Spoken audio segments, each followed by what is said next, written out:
Professional wrestling is the one true sport. Other sports have their share of intense, dramatic moments, but nothing can compare with professional wrestling.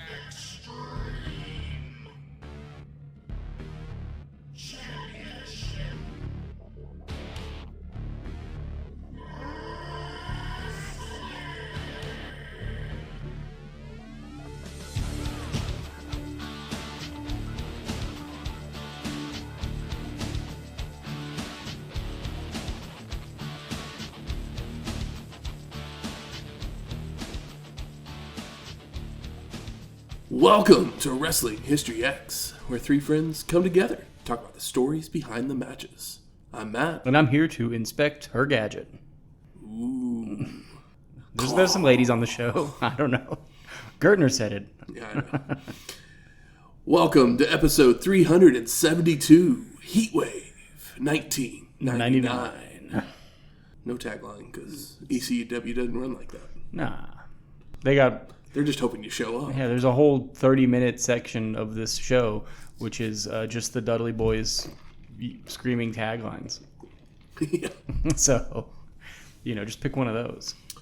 But this is the 6th annual Heatwave event produced by ECW. It would take place on July 18th, 1999 from the Hara Arena in Dayton, Ohio, with an attendance of 3,400 people and a buy rate of 100,000.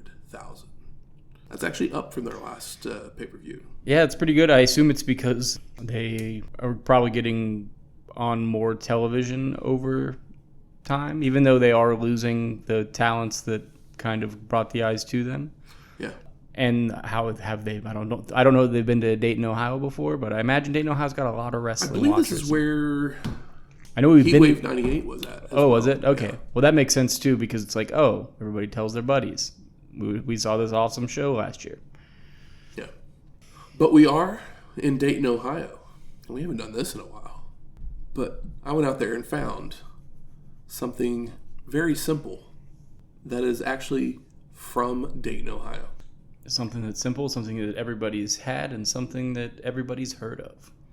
And it's little known to most, but Cheez-Its were invented in Dayton in 1921. All right. Dr. William Wolfe was a homeopathic physician of Dayton, and he determined that his patients their dietary restrictions needed a different kind of food. So he actually kind of did the same thing as Sylvester Graham, who created graham crackers. Okay. Basically, that food was far too rousing, and we needed to get basically blander foods to cure lasciviousness. And so basically created the company. I don't understand this. He's like, people are eating too rich of food, so I'm going to create a bland fruit. But that has there's no health benefits outside of just calories to keep you moving, I guess. Basically, yeah. Yeah. A doctor came up with this? Yeah. But it was basically just it wasn't actually named Cheez-Its until somebody bought it. Until someone bought it. Because it was originally called the Wolf Cracker, then the Dayton Cracker, and then the Edgemont. Then once Edgemont bought it, it was finally named Cheez-Its. I mean, better names than the other two, the Wolf Cracker or the Dayton Cracker. I mean, the Wolf Cracker was named after the guy who created it. Yeah, but so was it always the same size? Yeah. Just a little triangle? Just a little square triangle. Yeah. I mean, I didn't have the actual Cheez-Its. Oh, I've never seen these before. I got these little mighty tiny, they're called grips. It's basically think about a quarter the size of an oyster cracker, but a Cheez-It. Yeah. It's like a mini M&M, but a Cheez-It. I mean, everyone's had a Cheez-It before. Yeah. I mean, they're nothing that I just want to. I'm never going, I want Cheez-Its. But if I need to put a little something on the tummy, Yeah, if somebody had a bowl of Cheez-Its, you would eat a few. But you're not going to go buy a box. Exactly. I think I like the white cheddar Cheez-Its. Those are one that I've actually purchased before. But they're more messy. Because they got a weird dust on them. But yeah. Cheez-Its, absolutely acceptable. Can't believe a doctor came up with it. I know, right? He was like, maybe they won't eat very many of them because they're bland. It's like, well, that backfired. I'm sure there's people out there right now just housing a box of Cheez-Its on the couch. Definitely. But something that would happen right around the same time as Heatwave, Eyes Wide Shut and Lake Placid would hit theaters the same weekend. Lake Placid is it an alligator, or is there is there a volcano? Is there something in the water? What's the premise of that one? Lake Placid is the I remember the giant trailers. crocodile in Maine. Yeah, I remember the trailers. If I saw Lake Placid, it was like probably on HBO, but like only 20 minutes of it. How about you? Did you catch Lake Placid in the theater? I did not catch Lake Placid in the theater. It was. You're not a horror guy, really. I'm not really. Yeah, I'm not really a horror guy. You're not against it, but you're not just gonna go see a random trashy horror movie, right? But yeah, Bridget Fonda, Bill Pullman, Oliver Platt, much better cast than Brendan Gleeson than I remembered. Betty White. Really? Yeah. Was it supposed to be moderately comedic? They've got some pretty decent names in there for a movie that I remember is trashy. I think a dark comedy. Yeah, I guess a lot of horror movies are.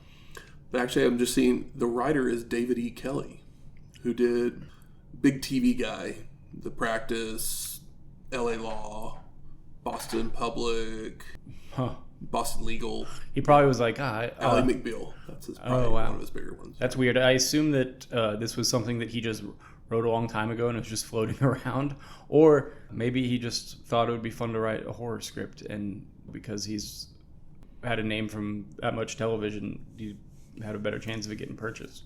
Well, I believe, wasn't there another crocodile movie that came out the same year? Or am I thinking Anaconda? Maybe I'm thinking Anaconda. Anaconda rules. Yes, Anaconda. The only other alligator movie I can think of is from a couple years ago, and I can't remember what it was called, but I didn't really care for it.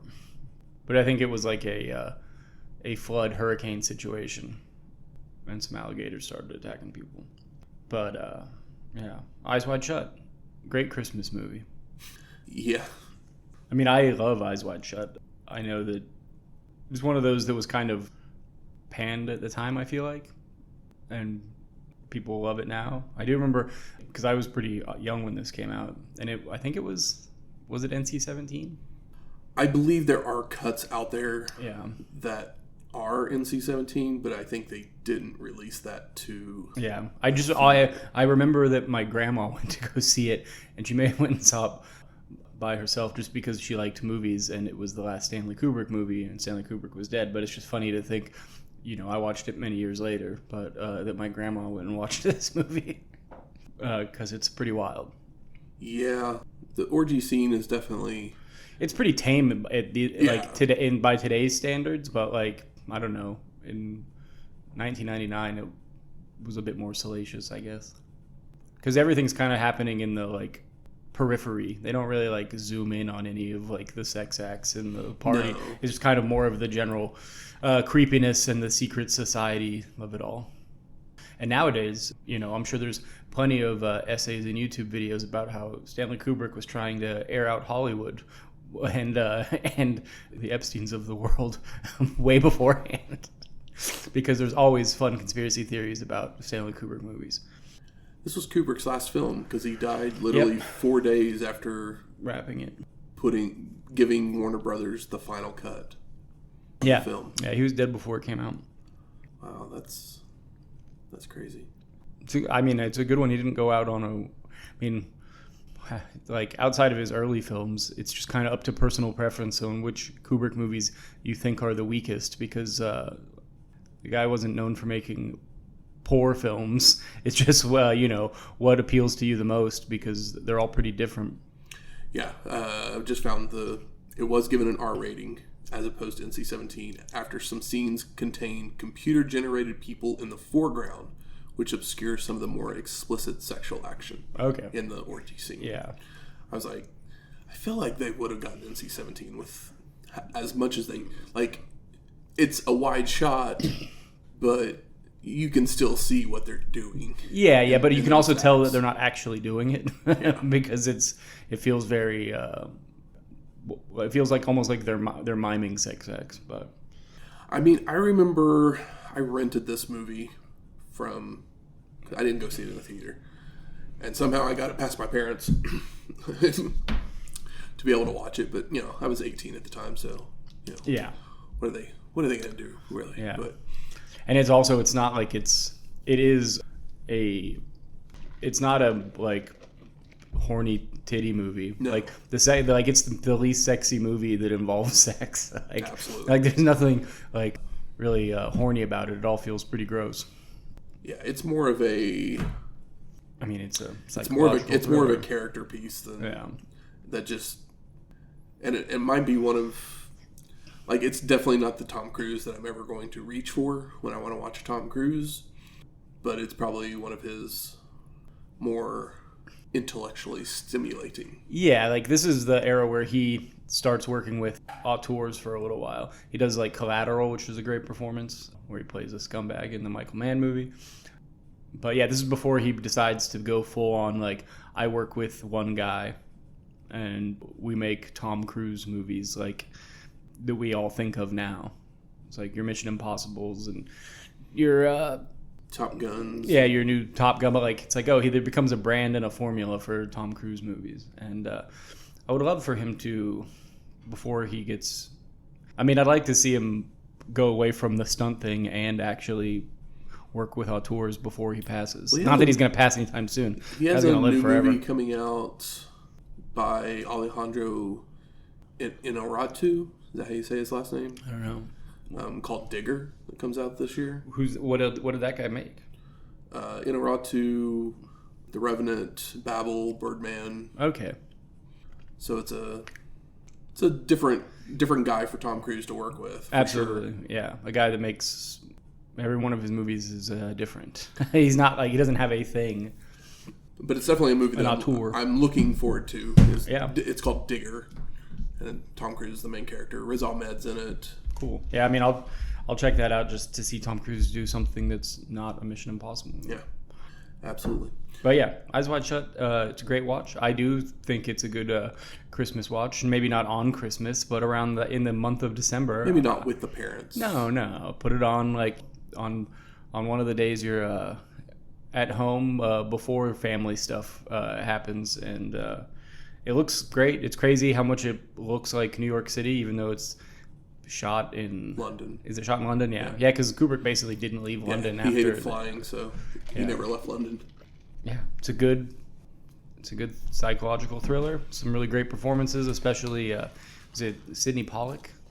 Mm-hmm. Yeah, Sidney Pollack has a couple of really incredible scenes in this movie. And if you want a B horror movie, check out The Crocodile in Lake Placid. Too big of a bite. Well, let's talk some Heatwave 99. We open on Taz in the back, where he's cutting a promo towards Yoshihiro Tajiri, telling him that tonight is the night he gets torn apart. Beat me if you can. Survive if I let you. It then cuts to Danny Doring, Roadkill, and Angelica, saying there's a lot of stargazing going on and everyone wants to know who the hottest stars at Heatwave are, with Danny claiming it's them, along with the Amish warrior yelling, "Chickens!" Yeah. Angelica looks incredibly familiar. We might talk about her in a minute. All right. Nova exclaims he will be the hottest star, and no one is going to cost him his shot, while Chetti says everyone's going to love his face. Jason, the sexiest man on Earth, lets us know that he's going to be the hottest star, and he's going to beat a girl, before the Dudleys shove Joel into a wall, followed by saying they won't be the hottest stars, because it's going to be Balls Mahoney, as they're going to powerbomb him through a flaming table, sending him up in a blaze of glory. Testify! Steve Corino, Rhyno, Jack Victory, and Tajiri are all gathered in a locker room, with Steve saying he's the hottest star, because after Yoshihiro beats the human suplex machine for the title, he's going to hand it over to me, making Corino the ECW World Heavyweight Champion. There's a lot of lower mid-card names that are they're getting a lot of time on up top here. Lance Storm, Just Incredible, and Dawn Marie then claim that it doesn't matter who the hottest star is. What matters is who has the most impact. And we're the Impact Players, who have so much momentum that RVD and Jerry Lynn will tag together to try and stop us. But nobody is stopping us. As that momentum started 9 years ago in Calgary, Alberta, Canada, with Credible jumping in with, "That's not just the coolest. That's not just the best. That's just incredible." Then cuts to Lynn, who says he doesn't like Van Damme and never will, but he respects the hell out of him because he knows what kind of punishment he can deliver. And the two men I detest the most, the Impact Players, are about to get your asses smoked. Jerry then takes us into RVD's locker room, where Alfonso is getting Van Damme ready, only for RVD to say he doesn't need Sabu or Fonzie, as he's the whole fucking team. When the homicidal one interrupts, but Bill calms them down. I mean, yeah, outside of Taz, it's like our four biggest stars are in a tag match together. I know they're trying to build these guys because they have to, and at least they're giving them time and personalities. Yeah. So I'm not mad. It's just funny if you look at the last Heatwave and this Heatwave, and it's like, all right, pretty different. Where is the card? Yeah. We then go to the ring with Joey Styles, who welcomes everyone to the show, followed by the opening video package, which they did edit out all of the stars of the past. Yeah, I was like, oh, they're not, yeah, no Sandman, no franchise, no Raven, yeah, etc. No Mikey. Yeah, no Mikey. But we go to our first match: Roadkill and Dastardly Danny Doring with Angelica versus Nova and Chris Chetti. And Angelica, better known as Lita, that's who that is. I'm just kidding, WWE Hall of Famer. There's no way on earth you could mistake Lita for anybody else. No. And Doring takes the mic to ask the crowd to give the ladies some respect before dropping to his knee to propose to his girlfriend, with her saying yes and asking for the ring. Only for Danny to ask the Amish Warrior for anything because he doesn't have a ring, leading to Roadkill giving him a condom out of his hat to put on her finger. That's a sense of humor you'll find over at ECW. Nova then rushes the ring while Chris prances down the rampway, leaving the superhero alone to hit strikes to both of his opponents. A belly-to-belly side slam to the Dastardly one, and something to Roadkill as the camera had switched back to Chetti. He got another move in on him.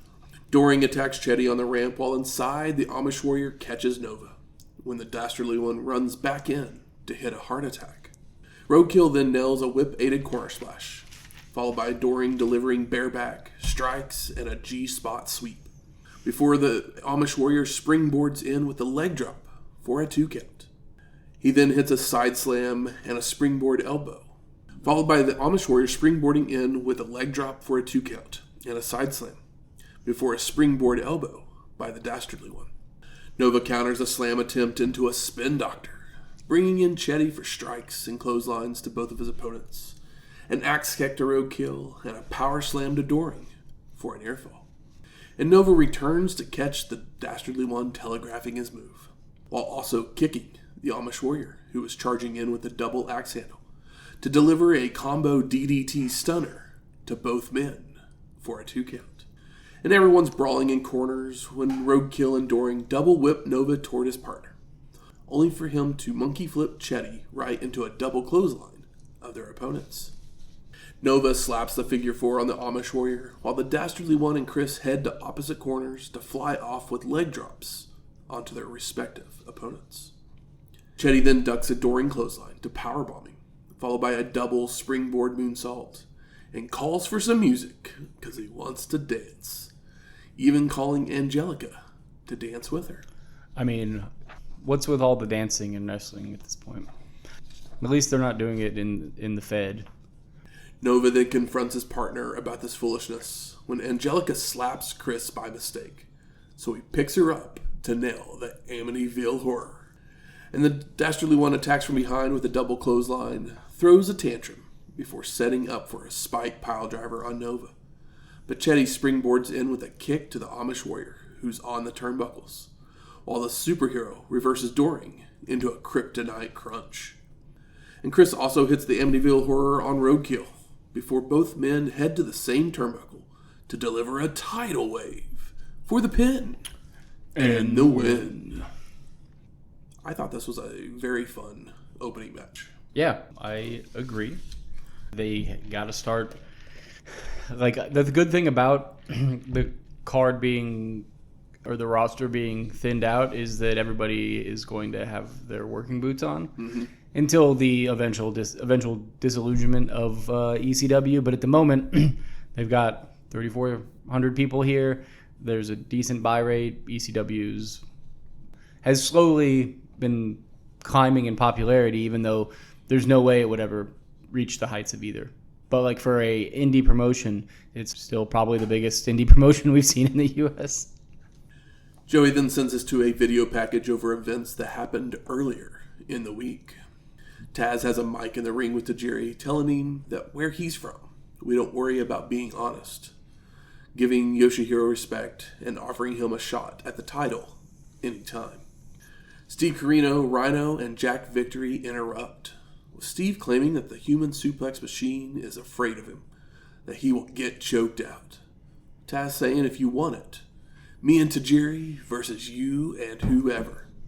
But Yoshihiro would then attack the human suplex machine with stiff kicks, with Corino paying off Tajiri for the act.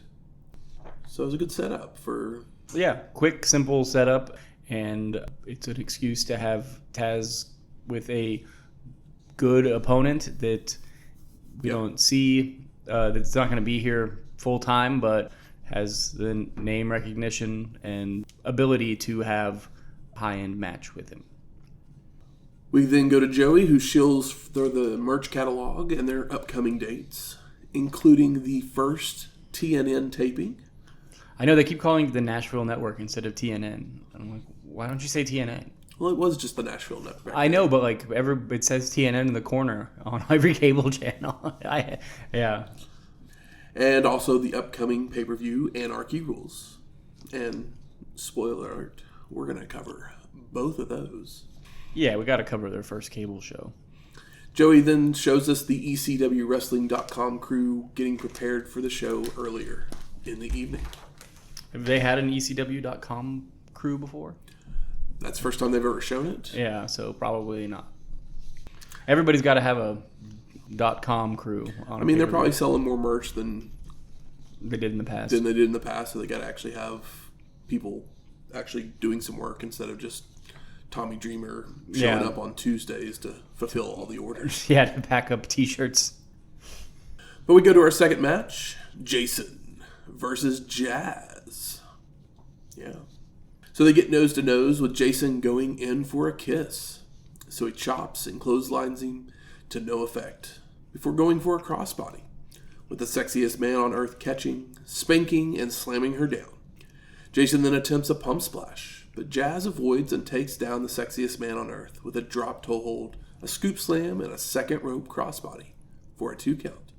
Jazz then ducks multiple kicks and sweeps the leg for a near fall, followed by a rolling neck snap for another 2 count. Jazz is actually proficient. Yeah. Everything's like clean and crispy. It doesn't look sloppy. Yeah.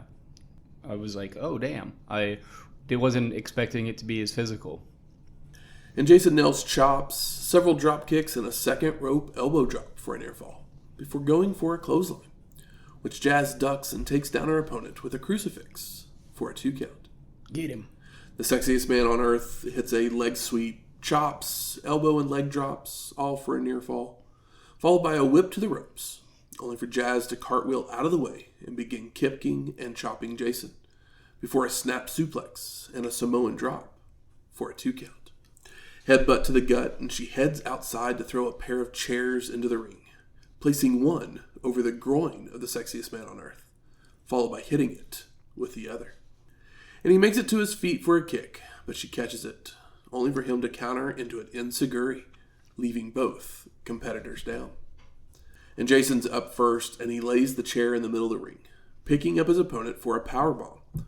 But she reverses it into a Jazz stinger onto the steel for the pin and the win. which a jazz stinger is an X Factor. Yep. And it looks good, and jazz is cool, and this was fun.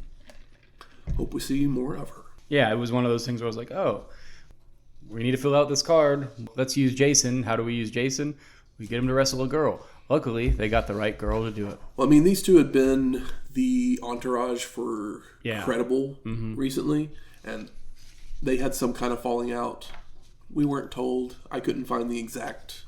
It doesn't really matter because also Justin Credible doesn't really need a crew at this point. He's established. He's with the Impact players now. So yeah.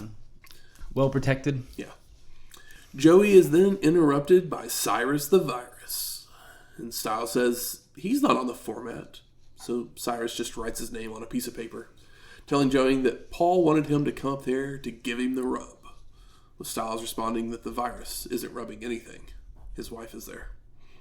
Cyrus then continues that Joey's character development's coming along, really loving his catchphrase, "Oh my goodness." Yeah, it's just Cyrus trying to big dog Joey Styles. I love Cyrus. He's such a good heel. Yeah, he's good. I've never been a big Cyrus / Callus guy, but I respect it when it's good. It's never been quite my flavor. But we go to our third match. Little Guido with Big Sal versus Super Crazy. And we get back and forth action full of leg trips and hip tosses to begin, when Crazy is whipped to the ropes, where he springboards off with a crossbody, only for Guido to counter it into a Fujiwara armbar, forcing Super Crazy to make the ropes.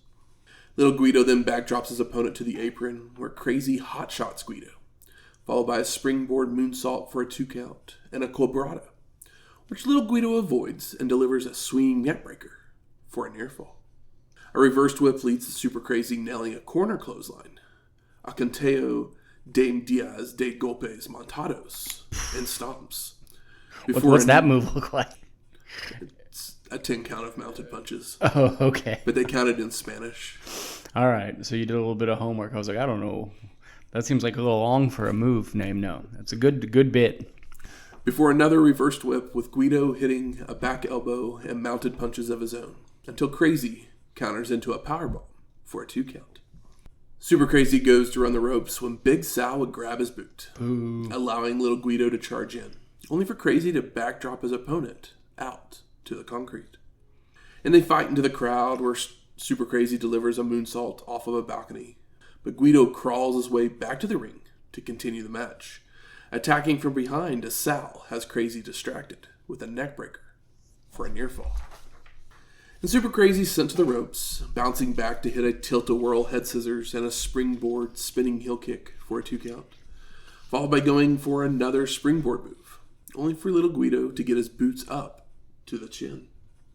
Guido heads up top to deliver a Sicilian slice for a near fall, throws Crazy to the outside, where Big Sal squashes him against the railing, and slams Super Crazy onto the concrete. Back inside, Little Guido locks on the Sicilian Crab, but Crazy's able to reach the ropes before being sent to a corner, where Super Crazy leaps up, only for Guido to catch and drive him down to the mat for a 2 count. And Sal comes in to hit a famouser, while Little Guido flies off the top with a splash for a near fall, followed by sending Crazy to the ropes, where he leaps up and off, but Guido catches and faceplants his opponent for a 2 count. Oof. Little Guido locks on an armbar again before going for a back body drop, only for Super Crazy to reverse it into a DDT and attempt a springboard moonsault. But Guido moves in time and begins to lay the boots in. Chops, rake of the eyes, and turnbuckle smashes to keep up the attack, when Crazy would leap up and over the charging Little Guido in a corner to deliver a Michinoku driver, followed by going for his trifecta of moonsaults. But on the third one, decides to fly out onto Sal with a plancha instead. Super Crazy then returns to the top to attempt the third moonsault, only for Guido to avoid and nail the Sicilian drop for the pin. And no, Crazy kicks out. When Little Guido picks up Super Crazy for chops, but Crazy kicks him away and goes for a powerbomb, only for Guido to flip through and go for a clothesline, which Super Crazy ducks and delivers a Tiger Bomb for the pin and the win. I've really been enjoying little Guido kind of out on his own. The death of the FBI. He has a corner guy, but he's a heel. It makes sense. And being a little bit more serious than comedy. Yeah, he's definitely a lot more serious. And they haven't like just started letting him win.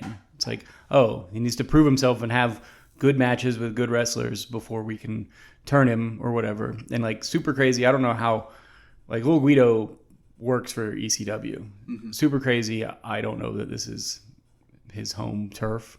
I think at this point it is. It is at the moment. Yeah. But he's a guy that has more options than little Guido's ever gonna have. So yeah, but this was fun. We then go to a video package over the Dudleys. Oh no! Where we see them put Balls Mahoney through a flaming table in Detroit, where Balls looks to retaliate in South Carolina, only to be ambushed with a steel chair, followed by Balls being put through another table on fire in Chicago. We also see Spike Dudley fly off a balcony in Queens onto his brothers, but the Dudleys would deliver a deadly death drop to him, bringing out Mahoney to nail chair shots to Buh-Buh and Devon. And we go back to the announce booth, and Joey and Cyrus hype up the debut of ECW on TNN once again. I mean, they kind of have to, even if this is a pay-per-view, and people probably will be tuning in anyway if they purchase this. But they need the eyes on if they're going to be on TV, because there's 2 wrestling shows at the moment, and a third one's got to have some numbers. So we go to our 4th match, the Dudley Boyz of Bubba Ray and Devon, with Sign Guy Dudley and Joel Gertner, versus Balls Mahoney and Spike Dudley for the ECW World Tag Team Championships. The champs came out first. Foreshadowing? It's like, no, they're going to talk for 20 minutes. And they begin taunting to the camera as they come down to the ring, before also taking the mic to insult the crowd, including a mom who taught her daughter how to suck dick. Yeah, it's a little rough. And finally, Gertner gets the mic to ask, why to go to the movies when you can stay home and see me? The one the ladies call Big Daddy. The one who already slept with the general's daughter. That one's a little dark. The one who truly knows how to inspect her gadget. I saw 2 of the 3 of those in the theater. I'm dripping with sarcasm as your girlfriend is dripping from orgasm. It's disgusting. For I am the quintessential stud muffin.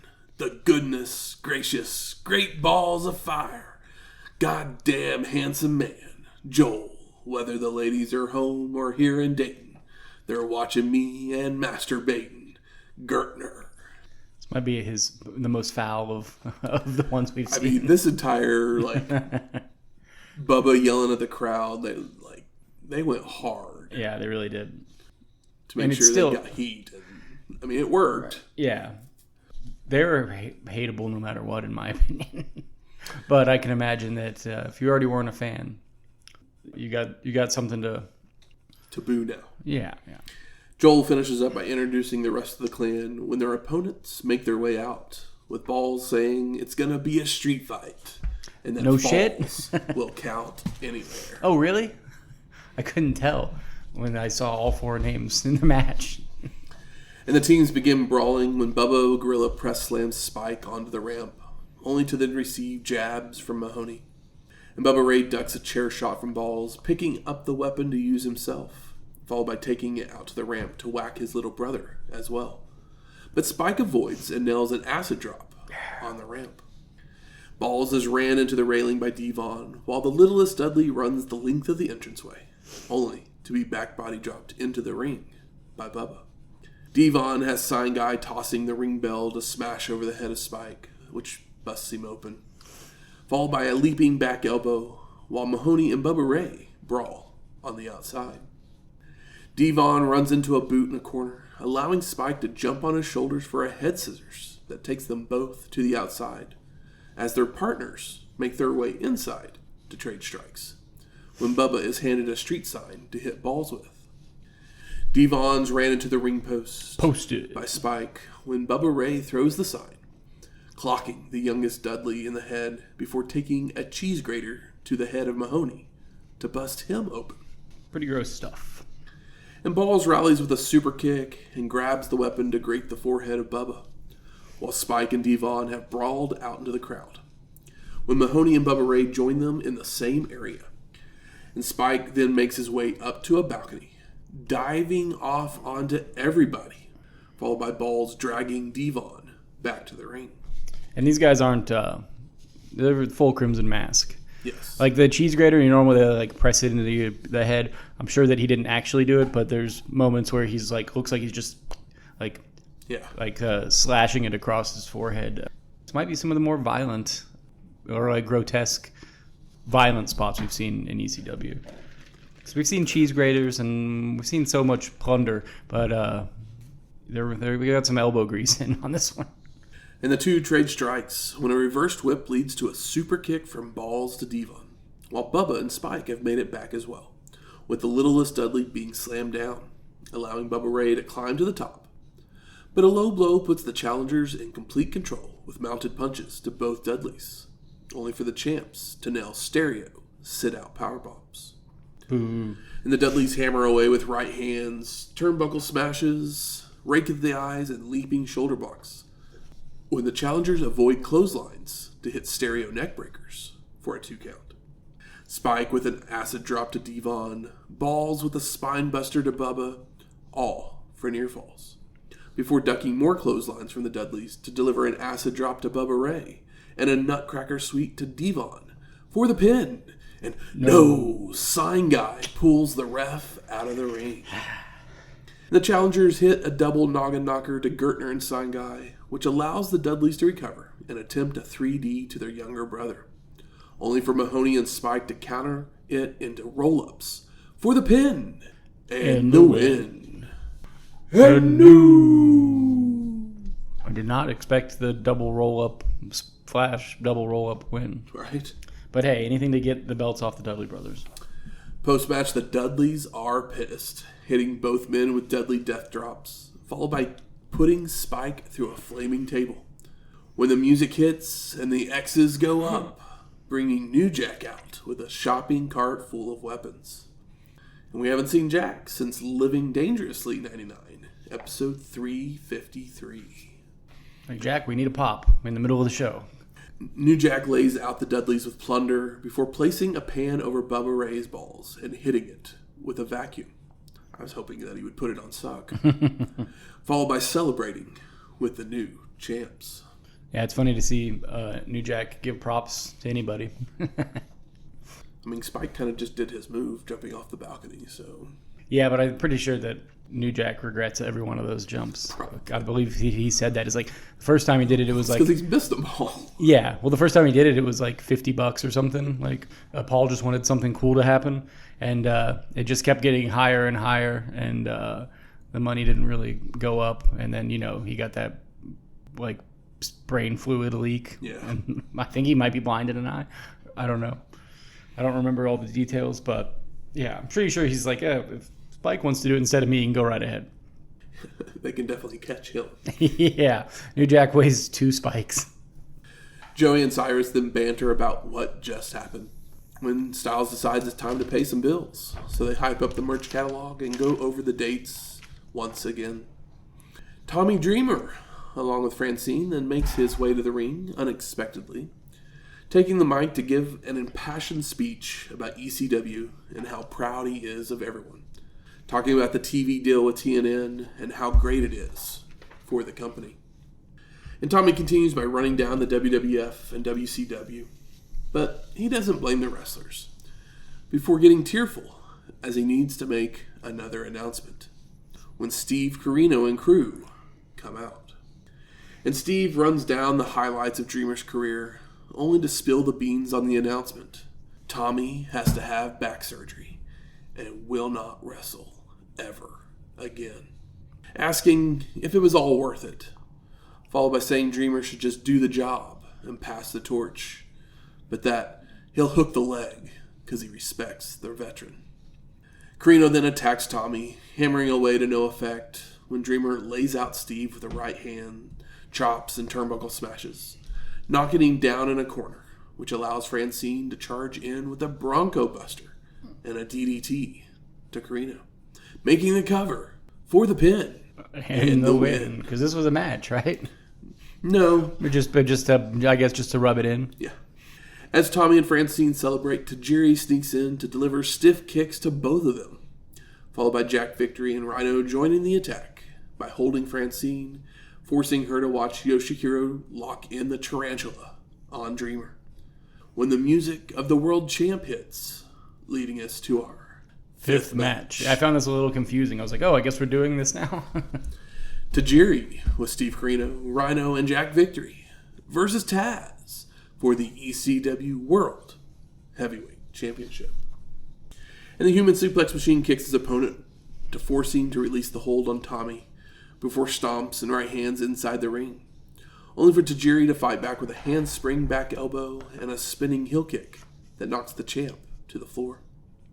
Yoshihiro tosses Taz over the railing, then climbs to the apron to fly off with an Asai moonsault into the crowd. And they make their way back into the ring where Tajiri goes for another tarantula, but the Human Suplex Machine counters it into a spine buster, followed by a German suplex, only for Yoshihiro to land on his feet and hit a basement dropkick to the knee of his opponent. Tajiri then locks on a sleeper, but Taz escapes with a back suplex and a front head and arm Tazplex that drops Yoshihiro on his head.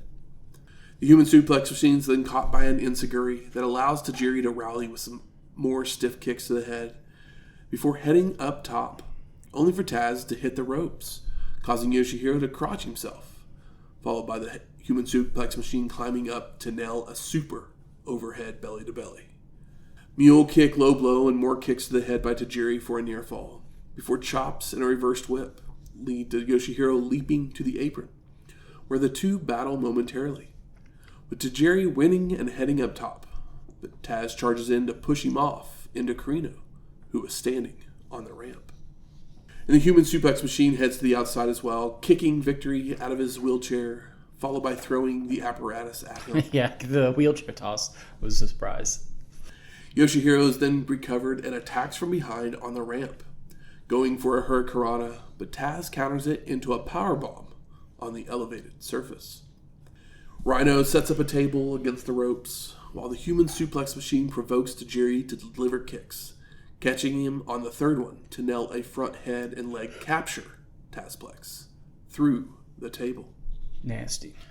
The Human Suplex Machine then chases Corino backstage, before ripping down the barbed wire that's part of the ECW set, causing Joey to yell, "Stay wide! Stay wide! We don't want to be thrown off pay-per-view!" And Taz uses the barbed wire to choke out his opponent on the ramp, causing the ref to call out officials to soak up all the blood. Post-match, the Human Suplex Machine takes the mic to remind everyone, "Beat me if you can. Survive if I let you." I would have liked to see Taz and Tajiri have a match that, like, where each guy came out and it started. I mean, this was quick. There were some cool spots in it, but I know there'd be fuckery, but it would be nice if it just had an official start. Styles again goes through the dates and locations that ECW will be hitting over the next month, before Joey and Cyrus discuss the next match, including calling Lance Storm Canada's greatest athlete. It's a little rude. Wayne Gretzky's right there, guys. Yeah. We go to our sixth match. The Impact Players of Just Incredible and Lance Storm with Don Marie versus Jerry Lynn and Rob Van Dam with Bill Alfonso. So Jerry Incredible start us off with back and forth action when Justin goes for a tombstone, only to be reversed into one of his own by Lynn. But Incredible reverses it back, which Jerry wiggles free of and chops away.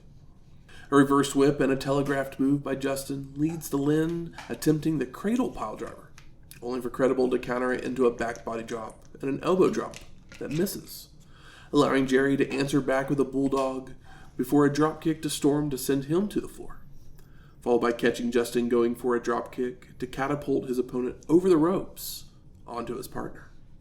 Now back in, Credible calls for RVD, but when he tags in, Justin tags out to Lance, who proceeds to go through an amateur wrestling sequence until they're back on their feet to run the ropes, where they hit shoulder blocks, leapfrogs, back rolls, and a monkey flip that takes Storm down. More back and forth with flip-throughs of multiple moves when Lance drop-toe holds into a Canadian maple leaf, with Van Dam making his way to his feet, only to miss an enziguri, but does deliver a sidekick. Lynn returns to exchange strikes when he puts Storm into an ab stretch, which Lance escapes, only to be hotshot onto the top rope. And Storm reverses a whip that sends Jerry to the ropes, where Justin nails a knee from the apron. But Lynn ducks a clothesline to send the Impact players into each other, and allowing him to roll up Lance for a 2 count. The kick out sends Jerry towards the ropes, where Credible delivers a shot to the face from the Singapore cane, before tagging in to drive a chair-aided knee into his opponent's face and hit a sit-out powerbomb for a near fall. Traded chops between the two when a rake of the eyes allows Storm to tag in and deliver a dropkick. But he runs into a boot in a corner, followed by a sequence of pin attempts that all get 2 counts by both men, until Lance can make it to his feet to hit a super kick for a near fall. Storm with a backbreaker and a tag out to Credible, who tosses Lynn to the outside, where Lance runs him into the railing before returning to the ring for Justin to nail an outsider's edge for a 2 count. Storm then returns and places a chair on the top turnbuckle, followed by going for a whip. But it's reversed, sending Lance in where he leaps up, grabs the chair, and back off in one motion. But Jerry catches him in midair with a dropkick of the steel into his face. Lynn then makes the crawl, only for the Impact players to prevent the tag, as Justin hammers away, placing the chair in the middle of the ring and goes for a faceplant. But Jerry reverses it into a DDT onto the steel, making the crawl for the hot tag. RVD with a butterfly slam and a spinning heel kick to Storm, followed by a top rope sidekick, an inverted atomic drop, and a chair-aided drop kick to Lance's face that sends him rolling out. Van Dam with a baseball slide to knock Storm into the crowd before Fonzie places a chair over his head as RVD leaps off the apron with a corkscrew leg drop, while Lynn and Justin are fighting on a top rope when Jerry would bulldog his opponent onto the ramp.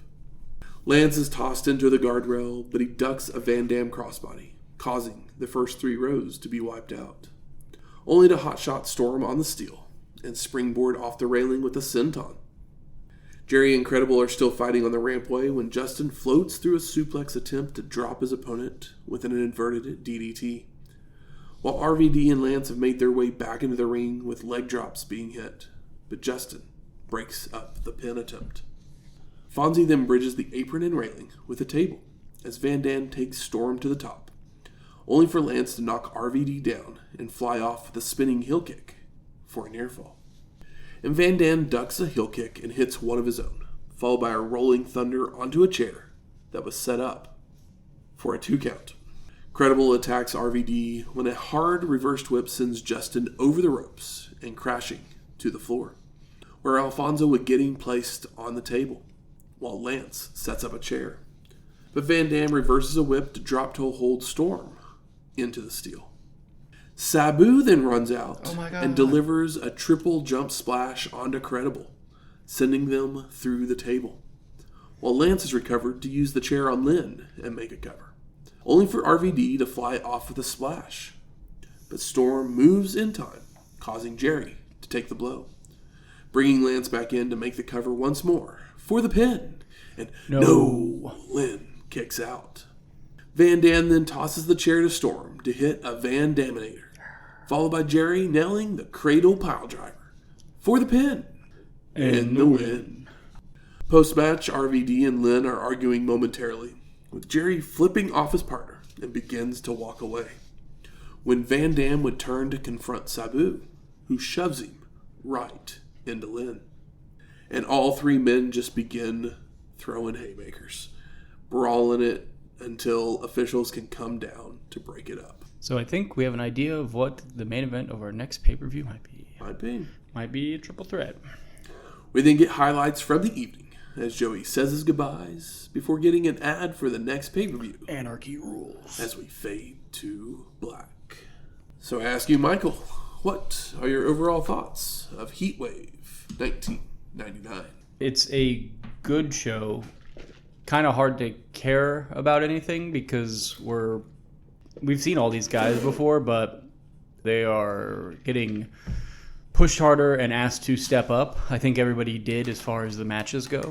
I appreciate that there was little comedy on this show. I mean, there's like the Dudley boys, but I mean, there's no more FBI. And like, there wasn't as much, there was a lot more just wrestling.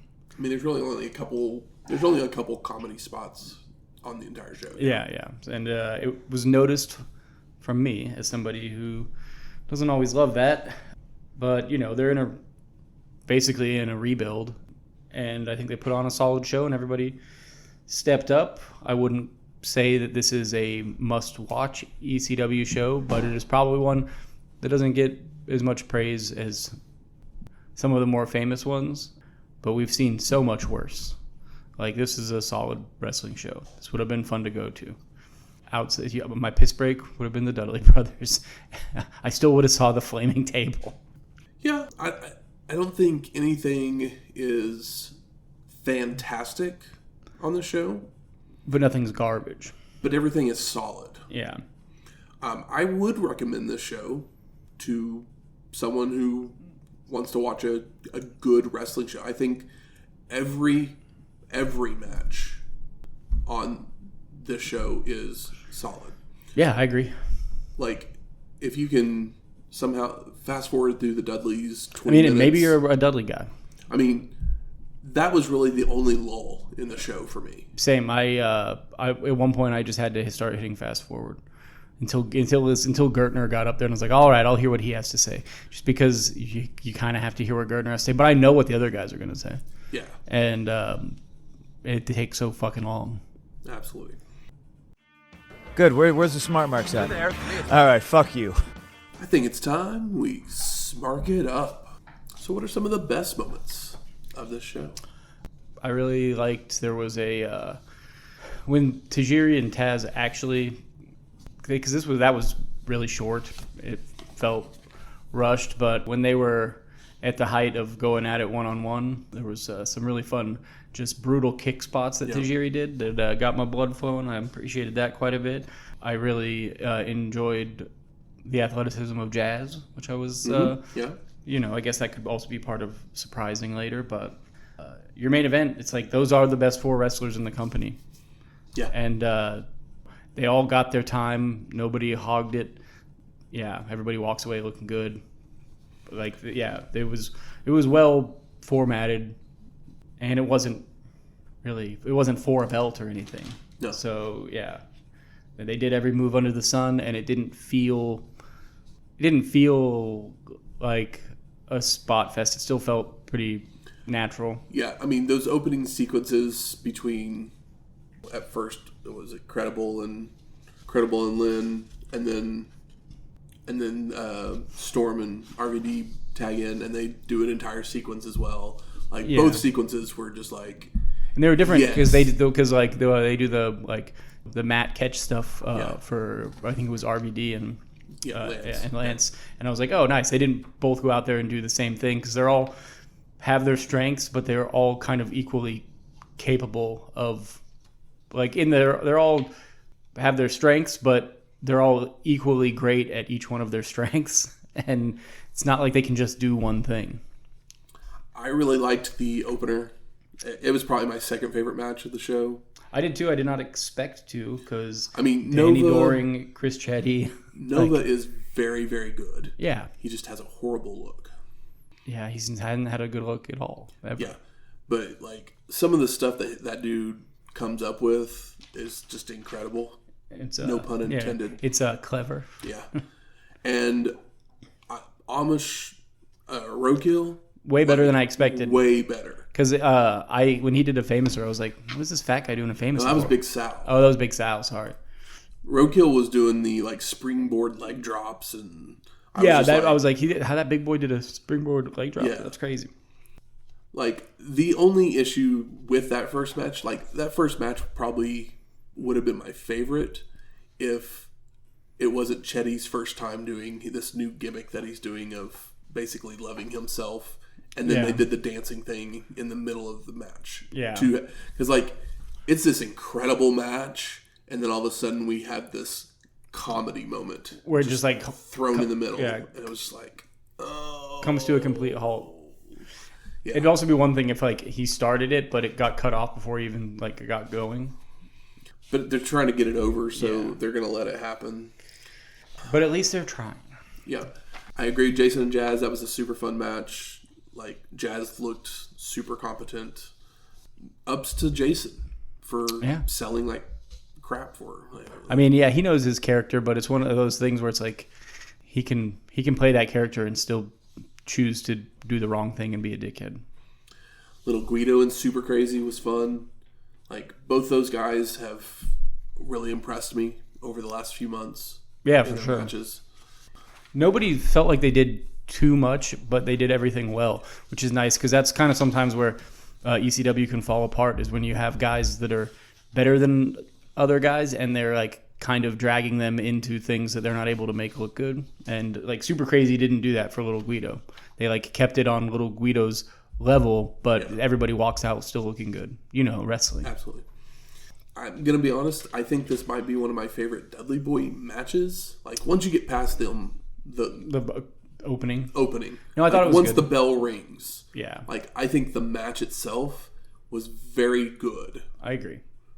Everybody bled. They didn't get too much into trash till the end, which was smart because if New Jack's coming out and you guys are already hitting each other with Nintendos, then it's not cool that New Jack came out. One of my favorite moves was Storm doing the drop toe hold into the single leg crab. Oh, yeah. I mean, these guys are athletic and smart and good and fun. clever. Yeah. How about most disappointing? I mean, the 20 minutes, the Dudleys. Yeah, but it's almost like that can't count because we know what that is. What we know it is. That happens on the TV show. Yeah. Honestly, other than that, I mean, yeah, I agree with you. I don't love the way the Tajiri Taz match starts. That's my biggest disappointment, is that like I wish that we got it not starting as like them starting across each other from the ring, and for it going longer before the interference happens. Of course, I would prefer no interference, but I know that this isn't at the top of. It's not at the top of the card. This is like basically something to keep Taz busy before they set up where they're going next. Yeah. And Tajiri's a great opponent for that. Just for my own taste, I would have liked, Tajiri to get a little bit more respect than he did here.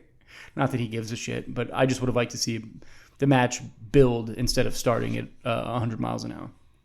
Oh, I just saw something that was the best moment that I totally missed a minute ago. Francine the Bronco Buster? Well, the Sabu ness of it all.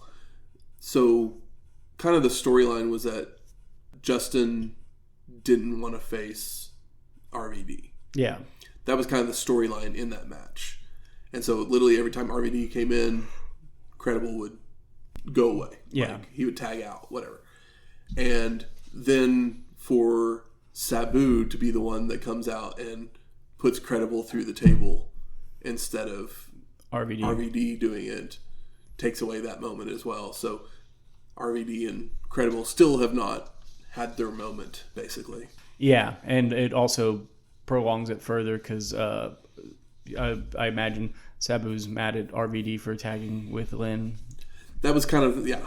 So it's Sabu's mad at RVD as well, yeah, for not using him as the tag team partner and doing it with Lynn. So, and then, Lynn and Van Dam have their beef for having those two fantastic matches over the last. So that's why I'm like, so we'll get a triple threat. That would be fun. That's what it seems like they're building to, but I wouldn't be surprised if it didn't happen. But history would tell us as wrestling fans that is what this would lead to, especially if it's at the end of the show. Best performer of the night.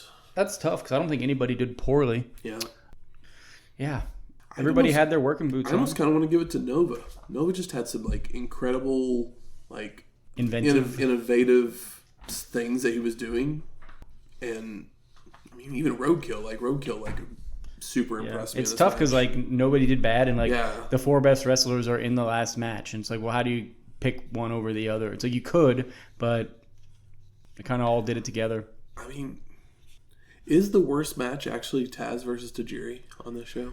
Yeah, because it's the least interesting and it doesn't go for very long, which is a bummer because it had some really great spots, like high spots and like interactions that got me going. But when it was all said and done, it was one of the matches that left me wanting, which the rest of the matches didn't do that because they all had like the Taz match doesn't even have a real conclusion. He like runs off and chokes Corino, right? Does he even pin Tajiri? He chokes out Tajiri with the barbed wire, right. and the officials call for but it's kind of hard to tell because they zoomed out because they didn't want to get kicked off pay-per-view, which was actually a legitimate thing because like there was like they already have a bad... there were pay-per-view officials and TNN officials in the building, so they were worried that they were something was going to happen. And I'm just like, if that's the case, why are we letting them use barbed wire? Why even bother with that? Just tell them no. Yeah, you could use something else to choke them with. Yeah. It's like there's so many other things you could do, but it's ECW. But this was the like least. It was still very much ECW, but there wasn't like 2 garbage matches on this show. There was like one, and it barely got into garbage. Yeah. It had a cheese grater spot and some chairs, but then the garbage didn't come out until the end, and it was inconsequential. It was just an excuse for a New Jack pop, which is maybe why we liked this show, because it was mostly wrestling. Yeah, it very much was. Even though Dudley's had to wrestle. Did miss that. What? Just so I can say that I didn't miss it, because we're going to move on to most surprising. I mean, obviously, we had Angelica, a.k.a. Lita. Yep, I was like, first time. Oh, it's Lita. But it was also our first time seeing Rhyno. And I meant to say this earlier, and I totally forgot. But Rhyno is a TNA Hall of Famer. Yeah, this might be the first time I've ever seen Rhyno, because I know of his name and him as a guy, but I don't know that I've ever seen him any of his matches. Because where does he go from here? Post ECW, TNA, like... I mean, he's in WWE for a long time. Okay, but that's after I was done watching it. I was in my... And then he goes to TNA, obviously, because yeah. TNA Hall of Famer. But yeah, he I think his last match was literally like a year ago or so. He was still working. I think the night that he got inducted in the in TNA Hall of Fame, he worked that night, and that might have been his last match. Yeah. I assume he's pretty young here. 25 years later, and he was still wrestling. So yeah, what was his height in WWF? Like a... I don't remember. I know he never won the big boy belt. Did he get to upper mid card? He got a U.S. championship. Okay. He was a tag team champion, hardcore champion a few times. Yeah. Who'd he tag with? Heath Slater. And that was like literally right before they left WWF because Heath Slater's the redhead guy, right? Yeah. That he's got kids. Yeah. I didn't see much of him because that was in the like Vince era of the like 2016, 17, 18 or whatever, where like they'd put somebody on TV for a week and then you wouldn't see him for months. Yep. Like your what's his name? Zack Ryder. Matt Cardona, and the other redheaded guy, his tag team partner, Brian Myers. Yeah. It's like all those guys, just like they're like, oh, you get a match once every like 3 months on TV. Yeah. For the thousands in attendance and the millions watching around the world, ladies and gentlemen, let's get ready to rumble!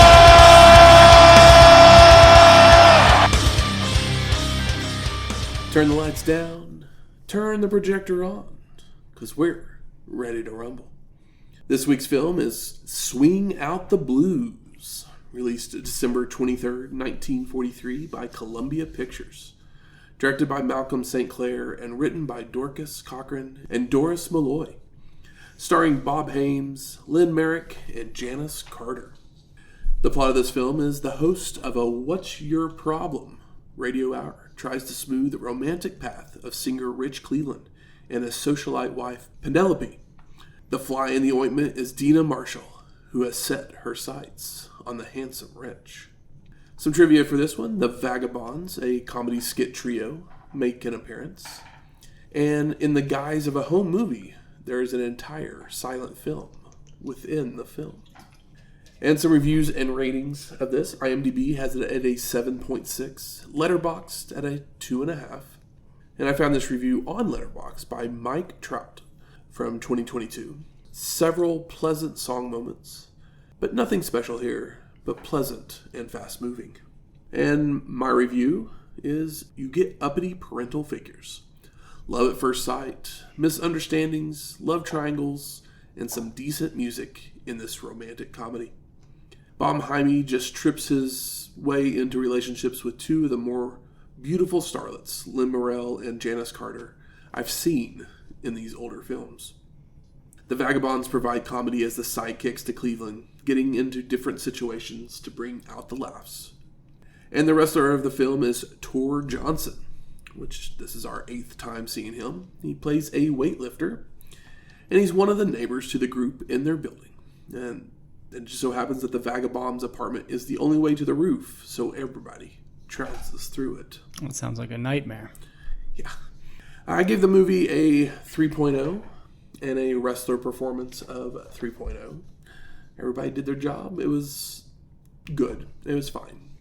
If for some reason this does sound interesting, it's impossible to find.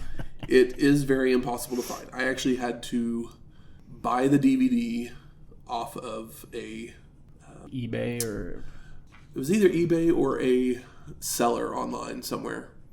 Yeah. So I had to actually buy it. I could not find it anywhere at all. Yeah, no Internet Archive, no Russian YouTube. No. It's also like an hour-long movie. It's not like hour 10 or something? Probably something like that, it's a what they would call a B movie back then. It's just, a little light entertainment. Next week, Fully Loaded 1999. And music from this week's show is This Is Extreme by Harry Slash and the Slashtones. And Jerry Lynn made the pin to win the main event. So we're going to play Scapegoat by Fear Factory. Oh, I meant to say it earlier, but I believe it was Nova, maybe, and Nova and Chetti came out to Intergalactic by the Beastie Boys, and I was like, oh, that's fun. And also such a modern song for, I guess they used a lot of modern music at that point on ECW. I was like, oh, damn. I remember where I was when I heard that song. I probably don't ever need to hear it again, but it was a big hit. It was funny they were coming out, too. Well, there's Nova. Makes sense. Yeah. And if you like this episode or any of our others, please go out there, rate and review us on iTunes, Spotify, YouTube, or wherever you find your podcast at. Do as Michael says. 5 stars or no stars. Do it for Paul E. Dangerously. He's out here trying in 1999. Right. And if you have any questions, comments, concerns, recipes, we're headed to Buffalo next week. Garbage plate. That's a Buffalo thing, right? That is a Buffalo thing. Of course, the wing. We know about those. Yeah. Give us something that we don't know about. I don't know. I've never been there. It's not really a place you go visit. Not really, no. But you can send any of those things to our email at wrestlinghistoryx@gmail.com or find us on X at WrestlingHistoX. That's Wrestling HISTO. X. We'll talk to you next week. Laters.